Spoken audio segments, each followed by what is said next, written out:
Summer holidays வந்தாச்சு, நம்ம GT Holidays வந்தாச்சு. GT Holidays, South India's #1 travel brand. கன்னியா ராசி நேயர்களே, பல கஷ்டங்களை கண்டு துவளாது துவண்டு விழுந்து எழுந்திருக்கின்ற கன்னியா ராசி நேயர்களே, இப்படியும் இல்லாத அப்படியும் இல்லாத எப்படி தான் நான் வாழறதுன்னு கேள்வியை கேட்டுக்கிட்டு இருக்க இந்த கன்னியா ராசி நேயர்கள் இந்த மாதத்தில் எப்படி இருக்க போகிறீர்கள் என்ற உங்களுக்கு ஒரு கேள்வி இருக்கும். அந்த கேள்விக்கு வேறு ஒன்றும் இல்லை. நீங்கள் கடந்த காலத்தில் இருந்து எல்லாத்தையும் பிரித்து ஒதுக்கி எல்லாத்தையும் தனிமைப்படுத்தி நீங்கள் ஒதுங்கி வாழணும்னு நினச்சாக்கள் கூட சில விஷயங்கள் நீங்கள் ஈடுபட்டு தான் ஆக வேண்டும். உங்களை இழுத்து கொண்டாந்து அங்கே வச்சிருவாங்க. அதில் ஈடுபடுறதுனால உங்களுக்கு இரவு பகல் தூக்கம் இல்லாமல் அது சம்பந்தமான விஷயத்திலேயே தன்னை மனசில் போட்டு தேடிக்கிட்டே இருப்பீங்க. அதை பூர்த்தி செஞ்சுக்கிட்டே இருப்பீங்க. ஒன்றை முடிச்சிட்டேன்னு சொல்லிட்டு வெளில வர முடியாத அடுத்தடுத்த நிகழ்வு உங்களுக்கு வந்துக்கிட்டு தான் இருக்கும். அந்த வந்ததை தேடி என்ன பண்ணுவீங்க, எப்படா நான் இதை சரி பண்ணுவேன்னு நினைப்பீங்க. ஆனால் சரி பண்ணிவிடுவீங்க. அதனால தான் இயற்கை என்ன பண்ணுதுன்னா உங்கள் கையில் ஒவ்வொரு பொறுப்பையும் கொடுத்து எடுத்துகிட்டு போகுது. அது பல சோதனையை கடந்தீங்க. இனிமேலாவது நான் எப்படி இருப்பேன் என்ற ஒரு கேள்வி கேட்கும்போது, இப்போ பாருங்கள் 12ஆம் அதிபதி 7ல் வந்திருக்கான். அப்போ விரயம் தானே பண்ணோம். சோதனைக்குள் இருந்தவர்களுக்கு விரயம் பண்ணிடும். சோதனையற்ற நிலையில் நிறையா பேரை ஏற்றி பிழைச்சிக்கிட்டு தன்னோட அறிவை தனக்கே பயன்படுத்தாத இருந்தவர்களுக்கு ஒரு புதிய அறிவில் கொண்டு போய் சிக்க வைக்கும். ஏன்னு கேட்டால் அந்த சனி பகவான் உள்ளே போகிறார், குருவோட சாரத்திலே போகிறார். உங்களுடைய 9ஆம் இடத்துலேருந்து அந்த குரு பார்வை பார்க்கிறார். ஆகையினால் உங்களுடைய 80% அறிவு பயன்படும். இந்த பிரபஞ்சம் என்றால் என்ன? அறிவு என்பது தான் பிரபஞ்சம். நீங்கள் என்றால் என்ன? இந்த மண்ணாலும் பஞ்சபூதத்தால் உருவாக்கப்பட்ட ஒரு உருவம். இந்த உருவத்தை சரி செய்வதற்கு அறிவு தான் உங்களை வளர்த்து எடுத்துகிட்டு போகுது. அந்த அறிவுக்கு சொந்தக்காரனாகிய நீங்கள் அந்த கன்னியா ராசியில் தான் உங்கள் அறிவுக்கு சொந்தக்காரன் மகாவிஷ்ணுன்னு சொல்லக்கூடிய அறிவு அந்த இடத்துல உச்சம் பெறுது. அப்படிப்பட்ட உச்சம் பெற அறிவை எங்கே போயிடுச்சு? நேராக 7ல் போய் மீன ராசியில் உட்காந்துருக்கு. பிறர் படும் கஷ்டத்தை பார்த்து நீங்கள் கஷ்டப்படுவீங்க, வேதனைப்படுவீங்க.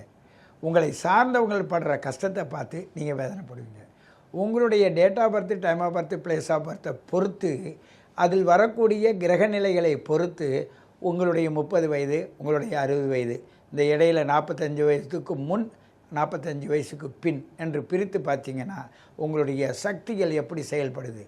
ஆனால் 1980 புறப்பட்டு 1995 வரையும் பிறந்தவர்கள் இந்த பூமியில் படுகின்ற அவஸ்தை இந்த சில நாட்களாக எவராலையும் தாங்க முடியாது.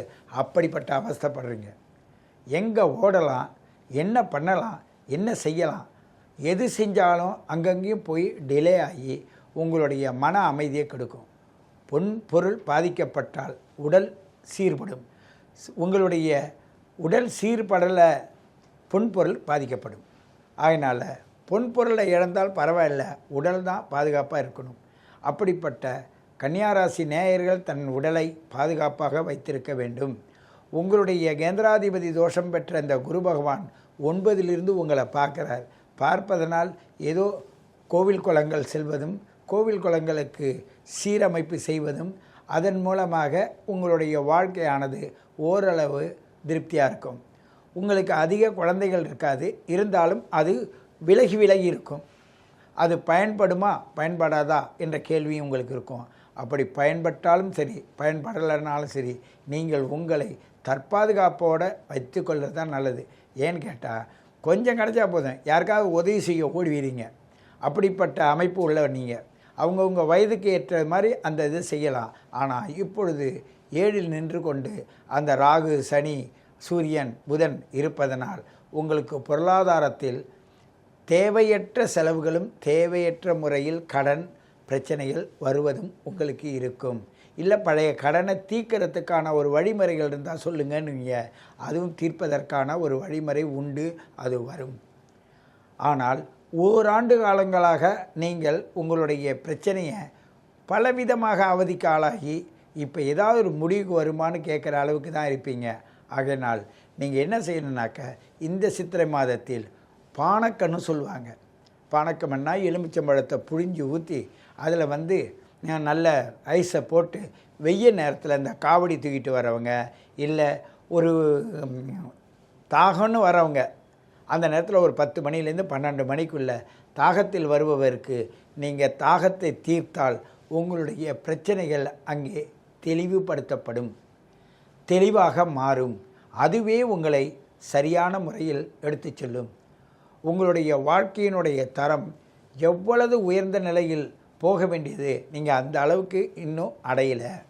அடையாதவங்கள் அடைவதற்கான முயற்சி செய்யுங்கள். அடைந்த நீங்கள் அதை தக்க வைப்பதற்கான முயற்சி செய்யுங்கள். துளசி மாலை எடுத்து மகாவிஷ்ணுவுக்கு போடுங்க. அருகாமையில் இருக்கிற துளசி மரத்துக்கு பூஜை பண்ணுங்கள். வீடு படிக்கட்டை சுத்தம் பண்ணுங்கள்.